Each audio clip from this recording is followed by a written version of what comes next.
So before I begin the video proper, I'd just like to say, for the record, that the news of the sort of crunchy and intense working conditions on the animators for Across the Spider-Verse is sad and disappointing to hear.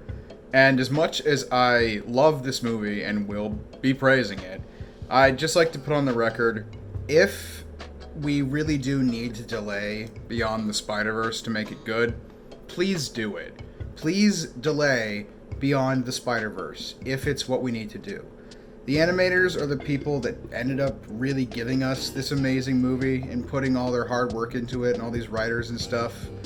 So, respect them and, honor their hard work, maybe by, giving them reasonable work conditions and hours and payment, and possibly a union. We didn't hear that from me. Anyway, all of that aside, I'm still very much a huge fan of Across the Spider-Verse and will be seeing Beyond the Spider-Verse. But I'm hoping that Sony Pictures Animation and Lord & Miller and all the artists can come together on an agreement so that the conditions of work are better for the next movie. Because as great as Across the Spider-Verse is, no movie is worth that kind of pressure on its workers. I mean, when 100 artists leave over the course of the project, when there's over 1,000 working on them, that sounds like something not great. Anyway, that all aside, let us now talk about how fun and cool the big rainbow kaleidoscope Spider-Man sequel is. Also, in case it wasn't totally obvious, serious major spoiler warning for Spider-Man Across the Spider-Verse. Full plot spoilers. I'm going to spoil the fuck out of everything. So if you haven't seen this movie, don't watch this video, because I'm going to ruin it for you. If you're interested in seeing the movie, go see it before you watch this video, because I'm going to spoil everything. We clear now? Spoilers ahead. Spoilers ahoy. Here we go. A little thing. The first time I went to see this movie, I didn't even realize this until I went back to see it, but my projection on the first movie was out of focus. It was really blurry. And my brother and I had our suspicions when we went and saw it that first time, but we had no context, because it was our first time seeing it. I'm guessing, it was like the preview night screenings, I'm guessing maybe the projectionists didn't know exactly how blurry the movie was supposed to look. Because all the, little animation depth of field things they do, there's stuff that looks like that. Maybe they just didn't quite understand. But, it wasn't that big of a problem for me, because, even though it was a blurry screening, I came out of that first experience being that was fucking awesome, even still. Obviously it looked better the next time I went back, but it still looked good. So, I don't know. Funny experience for whatever that's worth. Man, the whole sequel hook thing is so funny, because I don't really blame everyone involved for not really explaining that to the public, because I don't know, what are you gonna do? Put that in your ads? Go see this movie, then see the next movie in whatever amount of time. Even MCU movies don't do that. And I'm talking about Marvel Studios MCU movies, not Sony Pictures Spider-Man movies. Confusing, I know. There are so many little things about this movie that I appreciate that come together. And most of it has to do with the fact that it's a sequel to the first movie. The fact that, Miles' dad is a police officer. I think they do some things with that in the first movie. They go into, some of the dynamics that can arise from that, his son being Spider-Man. But, as not a huge comic guy myself, I didn't know all the Captain Stacy, a consistent reincorporation of those elements across different versions of Spider-Man. So seeing that whole cold opening with Gwen, where we don't cut to Miles for the first 10-15 minutes, and we see her struggle with her friends and her Spider-Woman identity, and we get to see just how harsh it is on her to be alone, and the fact that her dad's a cop is a huge wedge between them. That whole speech at the end where Gwen is reconciling with her father, and is this mask is my badge, I thought that was a wonderful way to reincorporate that element from the first movie and kind of in a subtle way tie in those themes of what is the difference between a lawmaker and a vigilante, sort of. Like, do we really know what's right when we're just like blindly following rules, which, you know, kind of ties into Miguel, and, you know, that might be followed up in Beyond the Spider-Verse, because it really seems like he's just kind of charging forward without thinking about things. I really like how Miguel, in all likelihood, is an anomaly, because he's like the most atypical Spider-Man in this wild group of spider people, but he's still just like, nah, Miles, you can't be Spider-Man. The score this time is insane. I didn't really even mention it at all in my main review, but Daniel Pemberton's original score for this movie, like the Into the Spider-Verse has great music. I mostly remember the licensed stuff. The score is still great in that movie too, obviously, and there's plenty of stuff that sticks out. But this whole soundtrack, huge step up. Like the intro from like the studio logos into like the rising notes until that that final boom, like punctuated by approved by the Comics Code Authority, into like the visualization of Gwen like playing her drums, and then that whole like basically like recap of the movie, even though we haven't seen the movie yet. There's so much going on, and you know, to go back to that animation thing for a minute, it's frustrating to know about this like kind of crunch where they were doing 11-hour work days and occasionally 7-day work weeks and throwing out work. Like, the movie came out really great, but you can't help but wonder, you know, when you learn that stuff. It's like when we learned that like developers were working really long, crunchy, long hours on Red Dead Redemption 2's development. And, you know, obviously, a lot of that shows on screen because it's like a, you know, really mechanically polished and like visually stunning game and everything. But then you think about those crunch hours and you're like, was that something that needed to happen so that the horse could have testicles that shrink in the cold, and so that the horse can realistically shit after you feed it apples? You wonder about the worth of those things. And I don't know, Spider-Verse has a lot of cool stuff like that. I mean, people have been pointing out recently, people have just kind of discovered that there are 2 versions of the movie. Like 2 almost identical versions of the movie with tiny differences that are playing at different theaters. And like some people are like starting to like compare the differences. It's like small gags that are like changed between versions, and that's neat. And I understand that it's like a cool way to like build on the multiverse idea, but I find myself coming back to thinking about those animation struggles, because I'm like, okay, if you had people throwing out like pretty much completely done work that had already been storyboarded and rendered and like laid out and animated and written and all the everything, and then you were doing changes like that for the sake of things like that, it becomes a little less cool. I mean, like Spider-Punk, right? There was something like his outline was animated on like his outline was animated on 3s, his guitar was on 4s, and his body was on 2s, something like that, which like shows his lack of consistency, and that he's a punk, and it looks like the paper cutout like magazine sort of aesthetic he's going for, which is awesome. But I'm also wondering if people had to throw out stuff for that. You know? Because it could have been better, is the point I keep kind of trying to labor here, is the conditions for these workers could have been better and should be better in the future. You can see everywhere that they were just like, we gotta make this look good, we gotta make this look good, we gotta make this feel right. Like, the lyrics of some of the songs, like, tie back into dialogue. Like the lyrics of Hummingbird in that whole sequence with Miles, like, sitting in his room. It's like his one, like, quiet moment of reflection where he just takes a break from all the stress. And the lyrics are like, would I sign up again? It's like, would I be Spider-Man again if I had the option? I could just be a normal kid dealing with regular stress.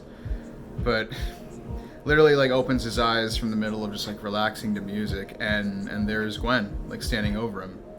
And it's like, there's so many layers in which it like goes, like the themes go from like Spider-Man is an individualism identity metaphor to like Spider-Man is like being your own Spider-Man is deciding what you want to do with your life. Like the the counselor lady when they're doing the college counseling meeting, whose name is Mrs. Weber, by the way, according to the door, which is pretty funny.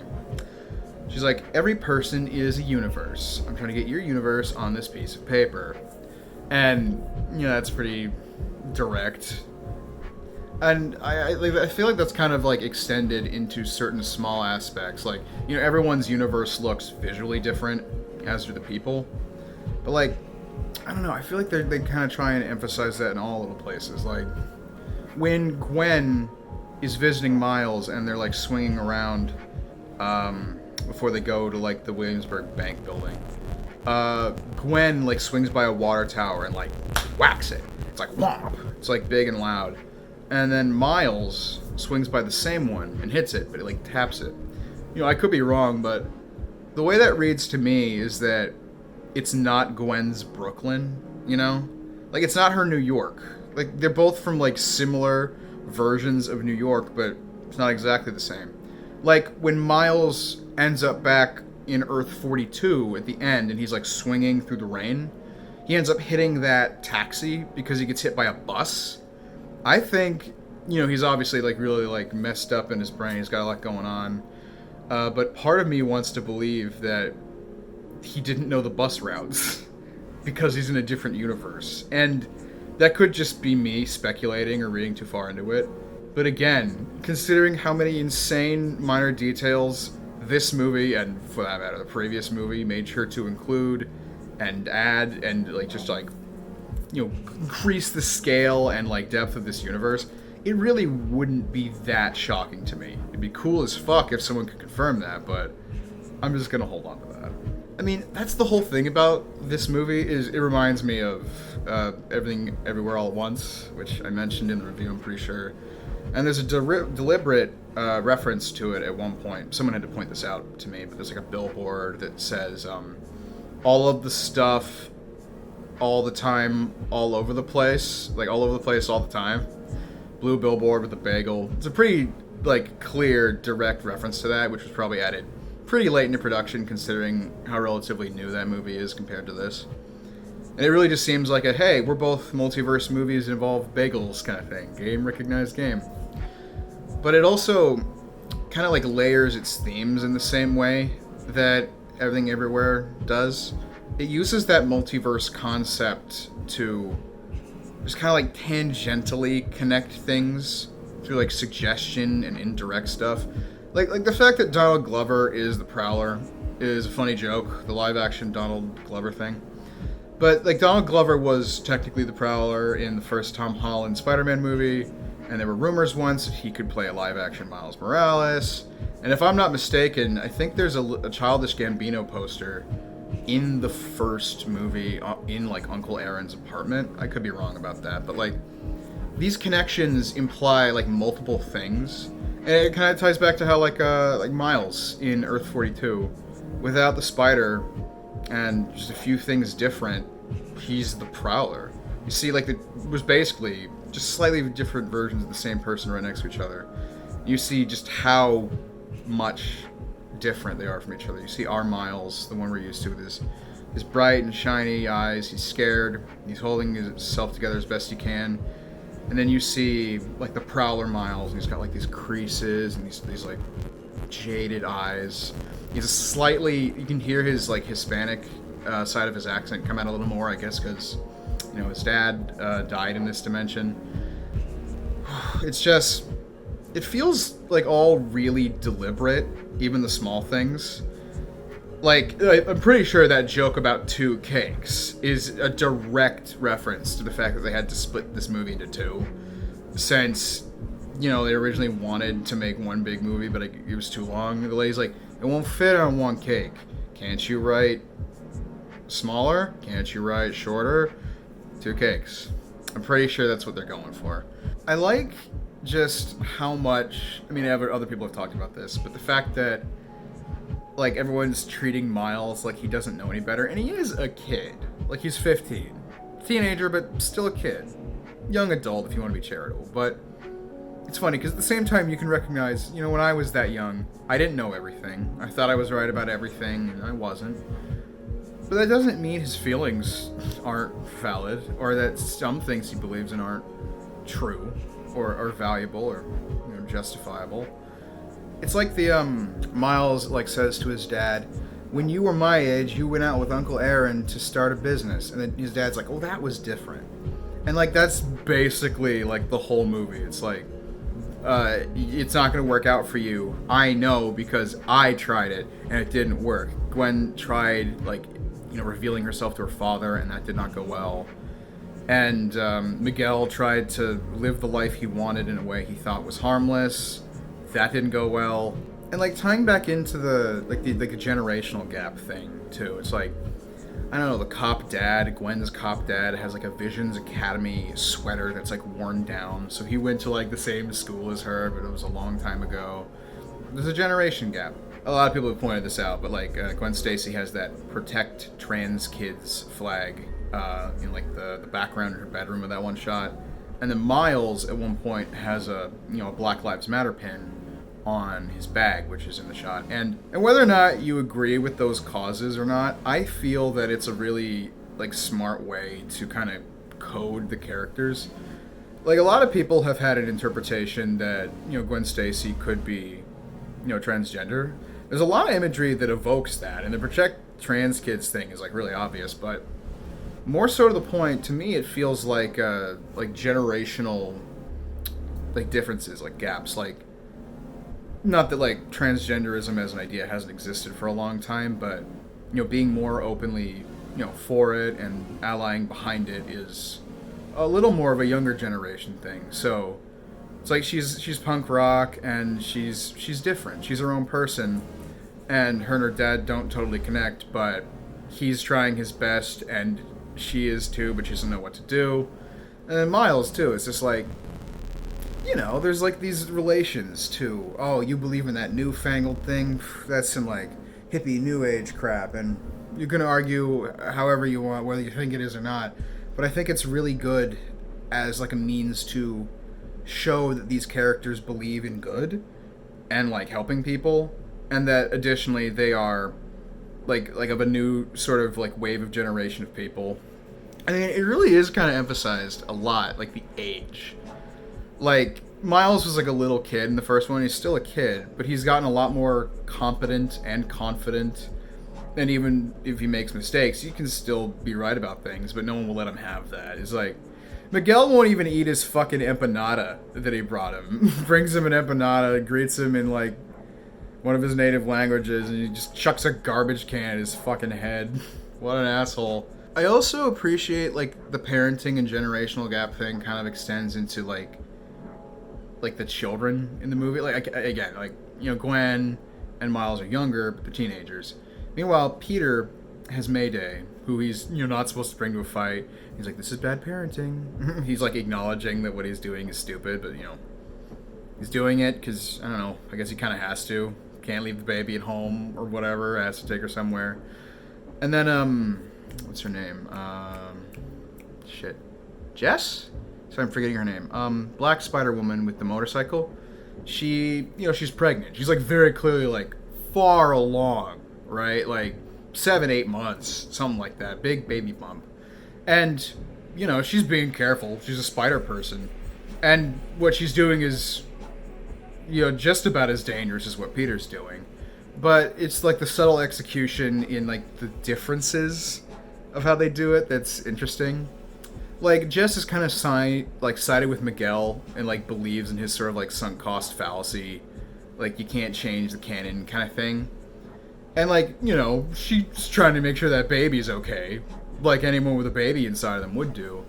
But she's still, like, swinging around on a motorcycle and stuff with the baby. Maybe she's plenty competent to be able to do that. But, I don't know, like, that acknowledgement of her, like, child at the very beginning and then never again. Meanwhile, like, Peter is always like, oh, I shouldn't be doing this. It's like two like takes on the same thing. They're both like acknowledge, like one of them's like directly acknowledging their faults, and like both of them are taking a risk, but both of them have like different like standards for I guess what they accept as a reasonable risk. Because like Spider-Woman is going around like getting like thrown into stuff with her baby in her, and like Peter's baby could just like fall out. Mayday could just be like, Mayday, Mayday, I'm falling. Never does. I don't know. I feel like that's deliberate. You know, it's like Miles' parents are like really protective. They barely even want him to go to New Jersey to go to college when they live in New York. And then, like, and Mary Jane is like, there's no guidebook for raising someone like her or being someone like you. It's interesting because it talks about like rights and wrongs, but it's also just like how hard it can be to make those decisions in the moment. I don't know. Pretty cool stuff for a PG family animated superhero movie. Yeah, pretty good movie. I've been rambling for a while now. I could just keep going. I should probably start winding this down. I've talked about most of the broad stuff that I really was like dazzled by. I mean, the animation's fantastic. I know I've barely mentioned that in either of these videos, but like, you have eyes, probably, if you're watching, listening to this video. If you don't, I apologize. It was presumptuous of me. Like, if you do, you've seen the animation and you know that it looks amazing. That these people worked really hard and made something really awesome. Man. I mean, shit, I hope you know more than that. You're watching a spoiler discussion. Anyway, Across the Spider-Verse is fucking awesome. I've been rambling for a while about it. I'm gonna go do something else. Maybe make a different video. Or just sit around scratching my ass. Who knows? We'll see what fate decides. Thank you all for watching. If you have any theories or stuff you want to add to like my commentary, feel free to comment down below or respond to this or whatever you want. Yeah. Peace.